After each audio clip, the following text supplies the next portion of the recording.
Et finalement, Orwell en arrive à dire que le but véritable du socialisme n'est pas le bonheur, mais la fraternité. Que le bonheur est en quelque sorte par-dessus le marché. Le véritable objectif du socialisme n'est pas le bonheur.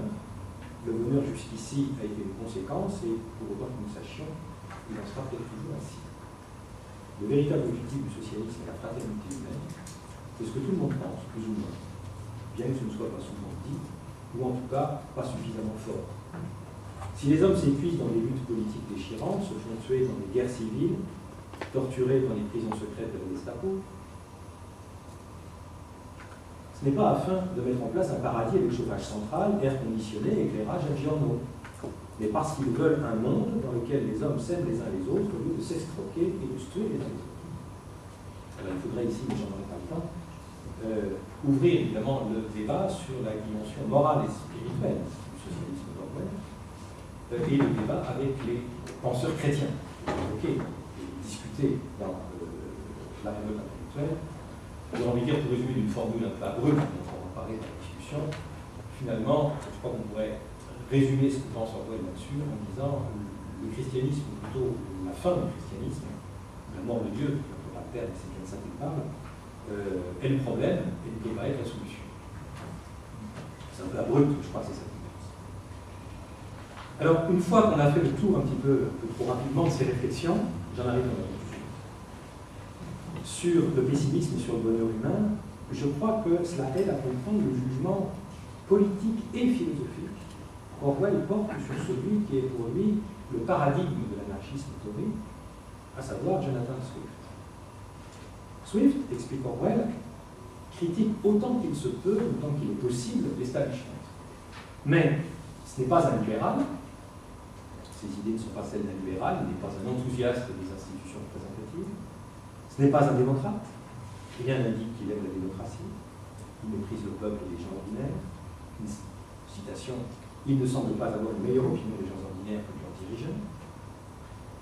Et quoi qu'il critique constamment l'aristocratie, il en partage au fond, dit Orwell, la vision du monde. Citation, il défend une conception aristocratique tout en voyant bien que l'aristocratie de son époque est dégénérée et méprisable.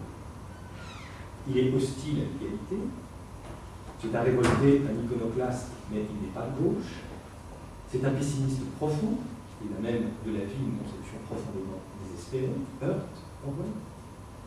Il n'aime pas les hommes, et il est incapable, comme le montre la quatrième partie de l'univers, de concevoir un bonheur simplement humain. Et c'est au terme de cette analyse qu'Orwell applique à Swift le qualificatif d'anarchiste d'homme. Sur occasion, enfin sur occurrence de cette expression dans ses écrits. C'est un anarchiste Tory qui méprise l'autorité sans croire à la liberté et qui défend une conception aristocratique, une conception de distinction, tout en voyant bien que l'aristocratie de son époque est dégénérée et méprisée. Alors, il me paraît difficile de ne pas conclure que toute application de cette même expression à Orwell manifeste ou une incompréhension de ce qu'il était, ou un détournement plus ou moins délibéré de ses idées. Concluons, ce sera ma vraie conclusion, que cette critique politique de Swift comme anarchiste Tory n'empêche nullement Orwell, premièrement, d'apprécier l'immense talent de Swift, qui est toujours resté depuis son enfance un de ses auteurs favoris, ce qui confirme Orwell dans l'idée qu'on peut être un grand écrivain en ayant des idées radicalement fausses sur la plupart des sujets. Remarquez que cela ne veut pas dire que parce qu'un écrivain a du génie, alors ses idées deviennent en quoi que ce soit, c'est ça, acceptables ou moins nocives. C'est important. Souvent, les idées sont confondues. Et deuxièmement, ça n'empêche pas Orwell de reconnaître la clairvoyance et l'utilité politique de quelqu'un comme Swift sur la question du totalitarisme. Orwell écrit « La contribution majeure de Swift à la pensée politique, au sens strict du terme, reste sa critique, notamment développée dans la troisième partie de l'origine de l'univers, de ce que l'on appellerait aujourd'hui le totalitarisme. Il anticipe avec une lucidité extraordinaire l'état policier hanté par les mouchards, avec ses perpétuelles chasses aux hérétiques et ses procès pour trahison. » Ici, notamment ce professeur qui se vante de pouvoir analyser les idées véritables politiques, les convictions politiques véritables des gens par l'étude de leurs excréments. Autrement dit, sur le plan politique, Orwell, je pense, lit Swift exactement comme il lit Hayek, Burnham ou Chesterton.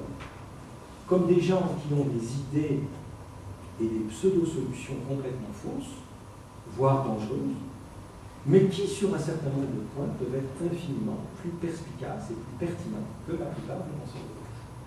Mais utiliser des conservateurs intelligents dans un projet démocratique et socialiste ne veut pas dire être d'une quelconque façon l'un d'entre eux.